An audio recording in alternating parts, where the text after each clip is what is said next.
Hello everybody, in today's video I'm going to show you how to rename drafts in Splice. Splice is a powerful and beginner-friendly video editing app available on the iPhone and other devices. It allows you to trim videos, add music, text, transitions, filters and much more.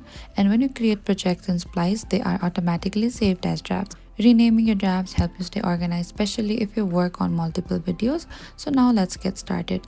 First, you need to open to your Splice app if you do not have, so you can go to the App Store or the Play Store and download it from there as well. And once you open it, over here, you land on the project or the home screen where all your saved drafts are displayed. And you need to locate the draft that you want to rename. You'll see all your unfinished projects shown as the thumbnails on the bottom here. You can tap on the three dot icon of the draft that you want to rename it up, and this opens to a small menu with different options related to that project: rename, duplicate or the delete. Select to this rename here, and after tapping the rename, your keyboard will appear on the screen. Simply type down your new project name and choose a name that helps you remember the content of the video. And after you're done, you can select to this check mark of it, and that is it. Thank you for watching this video. If you have any queries or confusion, please comment down and we will reach out to you very soon.